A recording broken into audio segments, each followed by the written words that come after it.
सुप्रभात। मैं जगेंद्र राणा। आज हम जिस धार्मिक विषय पर चर्चा कर रहे हैं वह है रोम रोम में राम। रोम रोम में राम। जिस वस्तु में श्री राम नाम नहीं वो वस्तु कौड़ी की भी नहीं। उसके रखने से लाभ। श्री राम जी ने श्री हनुमान जी ने अयोध्या के भरे दरबार में ये बात कही।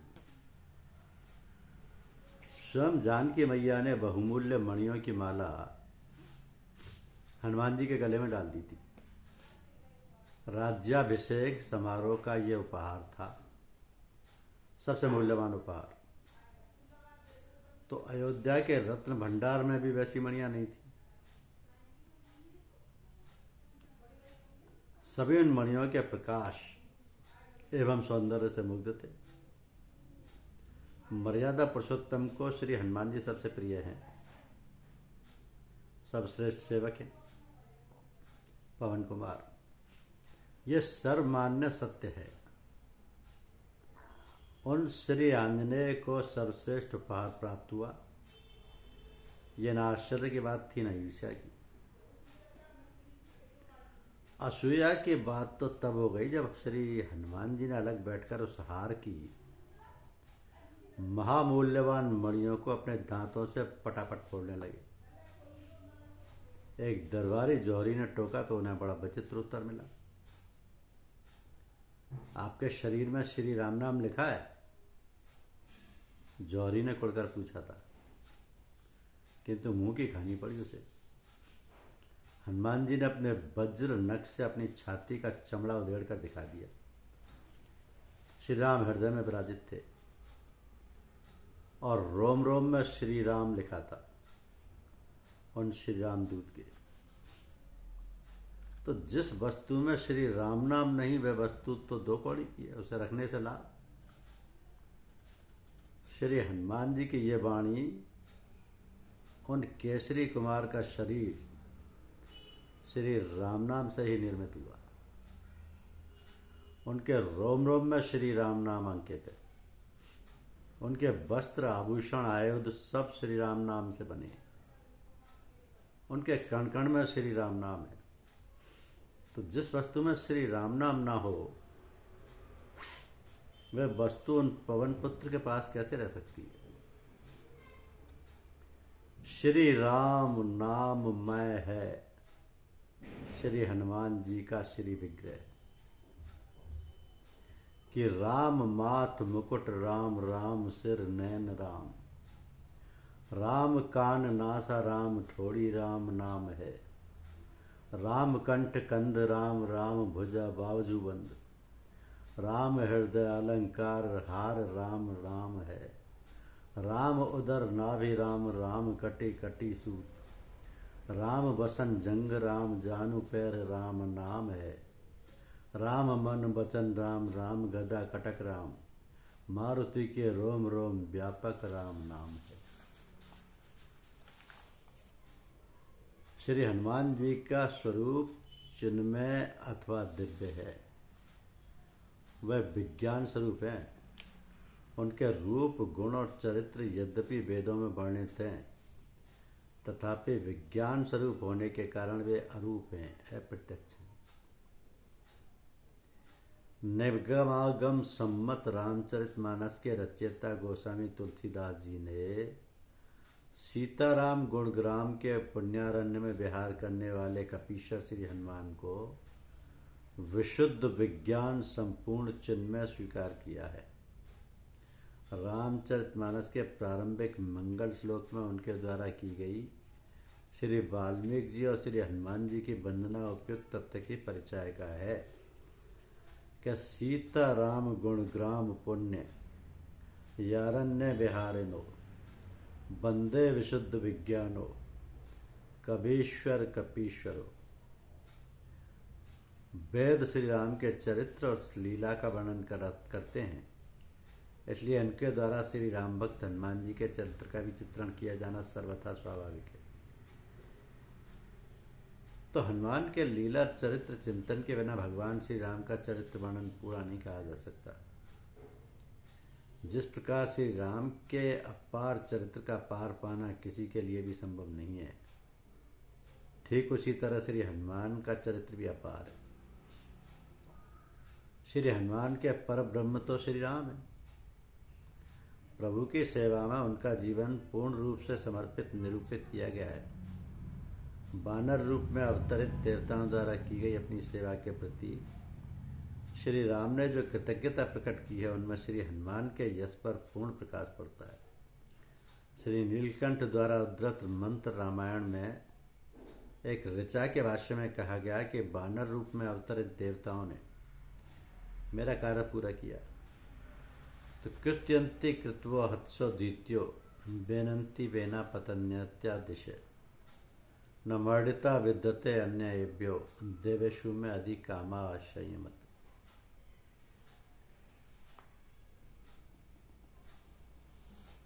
तो श्री हनुमान जी को वेदों में भी शास्त्रों में भी जिस रूप में दर्शाया गया है वो बहुत ही श्रेष्ठ है, क्योंकि सकल सद्गुण निलय अंजना नंदन दयाधाम है। कृपा की मूर्तियां जो पवन कुमार अपने परम प्रभु का दर्शन करते ही आनंद सिंधु में निमग्न हो जाते हैं, वह श्री राम चरणानुरागी कल्पांत तक इस भूतल पर क्यों रहना चाहते हैं। निश्चय ही वे श्री राम के मंगलमय नाम एवं चरित्र कथा के अनुपम प्रेमी हैं, किंतु इसके साथ ही पृथ्वी के नर नारियों के प्रति उनकी सहज कृपा ही इसमें हेतु है। पांडु नंदन भीमसेन ने अपने अग्रज हनुमान जी की कथा ही सुनी थी, उनके दर्शन की उन्हें कल्पना भी नहीं थी, किंतु श्री कृष्ण प्रीति भाजन भीमसेन के अनिष्ट की कल्पना से ही हनुमान जी ने उन्हें उत्तराखंड के देव मार्ग में जाने से रोका और उन्हें प्रत्यक्ष दर्शन देकर भी कृतार्थ कर दिया। तो पांडुनंदन भीमसेन तो उनके अनुज थे। त्रेता में श्री रघुनाथ जी के अव्यक्त होने के समय से ही दया में हनुमान जी भगवत भक्त नर नारियों का उपकार करते आ रहे हैं। प्रभुपत पथिकों को तो वे अहरनिश सहयोग देते रहते हैं, उनकी साधना की बाधाओं का निवारण करते रहते हैं। उन्होंने कितने भाग्यवान भक्तों को सर्वलोकेश्वर श्री भगवान का दर्शन कराकर उनका जीवन सफल कर दिया, इसकी गणना संभव नहीं। तो हिंदू मात्र का प्रिय ग्रंथ श्री रामचरितमानस कहते हैं श्री हनुमान जी की प्रेरणा से ही तुलसीदास जी ने उसकी रचना प्रारंभ की और वे पद पद पर उनकी सहायता करते गए। तो श्री तुलसीदास जी ने स्वयं कृपा मूर्ति श्री आंजनेय के संबंध में ये कहा है कि जिस पर सब प्रकार के कल्याणों की खान श्री हनुमान जी की कृपा दृष्टि है, उस पर पार्वती, शंकर, लक्ष्मण, श्री राम और जानकी जी सदा कृपा किया करते। तो श्री तुलसीदास जी का जीवन भी इसका साक्षी है। प्रसिद्धि है कि वे नित्य शौच से लौटते समय शौच का बचा जल एक बेर के वृक्ष मूल में डाल देते थे। उस वृक्ष पर एक प्रेत रहता था। प्रेत योनि की तृप्ति ऐसी ही निकृष्ट वस्तुओं से होती है। प्रेत उस अशुद्ध जल से प्रसन्न हो गया। एक दिन उसने प्रकट होकर कहा, तुलसीदास जी से कहा कि मैं आप पर प्रसन्न हूँ, बताइए आपकी क्या सेवा करूँ, मुझे श्री रघुनाथ जी के दर्शन करा दो। श्री तुलसीदास जी के कहने पर प्रेत ने उत्तर दिया, यदि मैं प्रभु का दर्शन करा सकता तो अधम प्रेत ही क्यों रहता, किंतु मैं आपको एक उपाय बता सकता हूँ। अमुक स्थान पर श्री रामायण की कथा होती है, वहाँ सर्वप्रथम वृद्ध कुष्ठी के वेश में श्री हनुमान जी नित्य पधारते और सबसे दूर बैठकर कथा सुनकर सबसे पीछे जाते हैं। आप उनके चरण पकड़ लें, उनकी कृपा से आपकी लालसा पूर्ण हो सकती है। तुलसीदास जी ने उसी दिन श्री रामायण की कथा में पहुँचे। उन्होंने वृद्ध कुष्ठी के वेश में श्री हनुमान जी को पहचान लिया और कथा के अंत में उनके चरण पकड़ लिए। तो श्री हनुमान जी गिड़गिड़ाने लगे, किंतु श्री तुलसीदास जी की निष्ठा एवं प्रेमाग्रह से दयामूर्ति पवन कुमार ने उन्हें मंत्र देकर चित्रकूट में अनुष्ठान करने की आज्ञा दी। उन्होंने श्री तुलसीदास जी को प्रभु दर्शन कराने का भी वचन दे दिया। भवाब्धिपोत महावीर श्री हनुमान की कृपा का प्रत्यक्ष फल उदित होने लगा। श्री तुलसीदास जी चित्रकूट पहुँचे और अंजना नंदन के बताए मंत्र का अनुष्ठान करने लगे। एक दिन उन्होंने अश्व पर आरूढ़ श्याम और गौर 2 कुमारों को देखा, किंतु देखकर भी उन्होंने ध्यान नहीं दिया। श्री हनुमान जी ने प्रत्यक्ष प्रकट होकर तुलसीदास जी से पूछा, प्रभु के दर्शन हो गए ना? प्रभु कहाँ थे? श्री तुलसीदास जी के चकित होकर हनुमान जी से कहा, अश्वारोही श्याम गौर कुमार जो तुम्हारे सामने से निकले थे। श्री तुलसीदास जी अत्यंत व्याकुल हो गए। मैं प्रभु को पाकर भी उनसे वंचित रहा। वे छटपटाने लगे, उनके नेत्रों से आंसू बह रहे थे और उन्हें अपने शरीर की सुध नहीं थी। तो कृपा मूर्ति श्री हनुमान जी ने उन्हें प्रेम पूर्वक धैर्य बंधाया कि तुम्हें पुनः प्रभु के दर्शन हो जाएंगे। और दयाधाम श्री मारुति की कृपा से उन्हें परम प्रभु श्री राम के ही नहीं, राज्य सिंहासन पर आसीन भगवती सीता सहित श्री राम, भरत, लक्ष्मण, शत्रुघ्न के साथ सुग्रीव और विभीषण आदि सखा तथा वशिष्ठ आदि समस्त प्रमुख जनों के भी दर्शन प्राप्त हो गए। तो कृपा मूर्ति हनुमान जी की कृपा से प्रभु की इस अपूर्व छटा का ही दर्शन कर श्री गोस्वामी जी कृतार्थ नहीं हुए, अपितु मंदाकिनी के पावन तट पर उन्होंने श्री राम और लक्ष्मण को अपने हाथों चंदन घिसकर तिलक भी कराया कि चित्रकूट के घाट पर भई संतन की भीड़, तुलसीदास चंदन घिसें तिलक करें रघुवीर।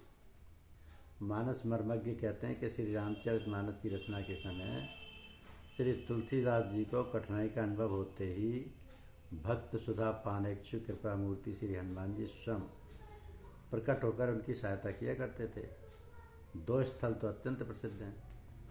श्री शंकर जी के तप के समय कामदेव के व्यापक प्रभाव का वर्णन करते हुए श्री तुलसीदास जी ने लिखा, धरी न काहू धीर सबके मन मन सिज हरे।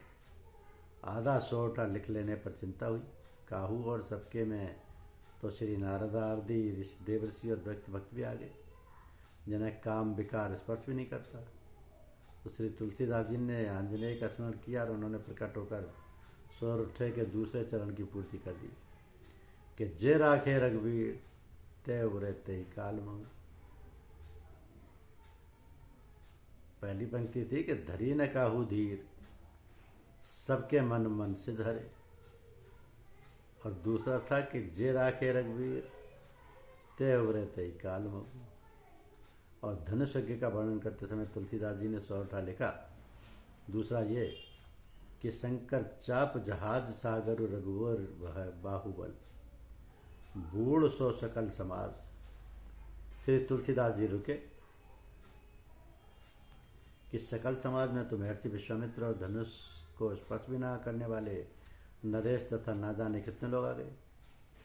तो श्री तुलसीदास जी की बुद्धि काम नहीं कर रही थी। उनकी प्रार्थना सुनते ही हनुमान जी ने कृपा की और प्रकट होकर उन्होंने सोरठा पूरा किया कि चढ़ा जो प्रथम ही मोह बस। इतना ही नहीं, श्री तुलसीदास जी ने जब जब कठिनाई अनुभव की तब तब मंगल मूर्ति पवन नंदन का स्मरण किया। बाहुपीड़ा के समय महावीर हनुमान जी से प्रार्थना करते हुए उन्होंने हनुमान बाहुक की रचना की। श्री रामचरितमानस विनय पत्रकार कवितावली में तो उनका स्तवन एवं गुणगान हुआ ही है। हनुमान चालीसा और संकट मोचन आदि स्वतंत्र पुस्तकों में भी श्री तुलसीदास जी ने अंतर हृदय से कृपा में महावीर हनुमान जी की वंदना की है। तो परम प्रभु श्री राम का दर्शन समस्त लौकिक पारलौकिक सुखों का मूल है। अनिवर्चनीय सुख शांति प्रदायक है।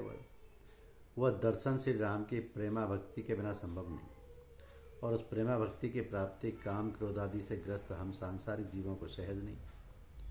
ये साधन साध्य नहीं, दया में प्रभु की अहेतु की कृपा से ये संभव है। किंतु जिस पर आंजनेय की अहेतु की कृपा दृष्टि पड़ जाती है वो प्रभु एवं उनकी प्रेमा भक्ति का प्राप्त कर लेता है, और कृपा मूर्ति श्री हनुमान जी इसके लिए प्रतिक्षण प्रस्तुत हैं। जीव मात्र को प्रभु के मंगल में चरण कमलों में पहुंचाकर उसका कल्याण करने के लिए वे आतुर रहते हैं, किंतु हमारी ही प्रभु प्राप्ति की इच्छा नहीं होती। हम वासनाओं के प्रभाव में आकंठ मग्न होकर सुख का अनुभव कर रहे हैं, इनसे पृथक होना ही नहीं चाहते, इनसे पृथक होना ही नहीं चाहते, तो गदाधारी कृपा में हनुमान जी की और झांकना भी नहीं चाहते। इसी कारण वे दयाधाम विवश हो जाते हैं, उनकी इच्छा अपूर्ण रह जाती है। संतुष्ट होने पर हनुमान जी को जीव का परम कल्याण करते देर नहीं लगती, पर उन्हें संतुष्ट करने की इच्छा हो तब ना।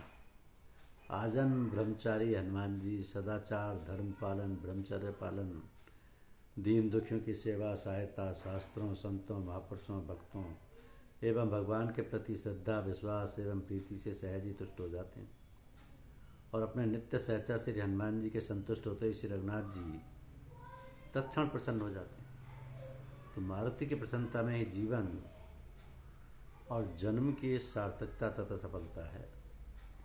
अनंत मंगलालय कृपा मूर्ति अंजना नंदन का पावन चरित्र वाल्मीकि रामायण, अध्यात्म रामायण और पुराणों में विस्तार पूर्वक गाया गया है।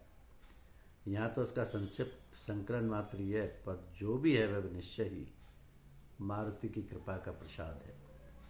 वे कृपा मूर्ति महावीर हनुमान जी कृपा करें। उनकी सर्वाभीष्ट प्रदाता चरण कमलों में यही विनीत निवेदन है कि प्रवनव पवन कुमार खलवन पावक ज्ञान घन जासु हृदय आगार बसई राम सर चाप।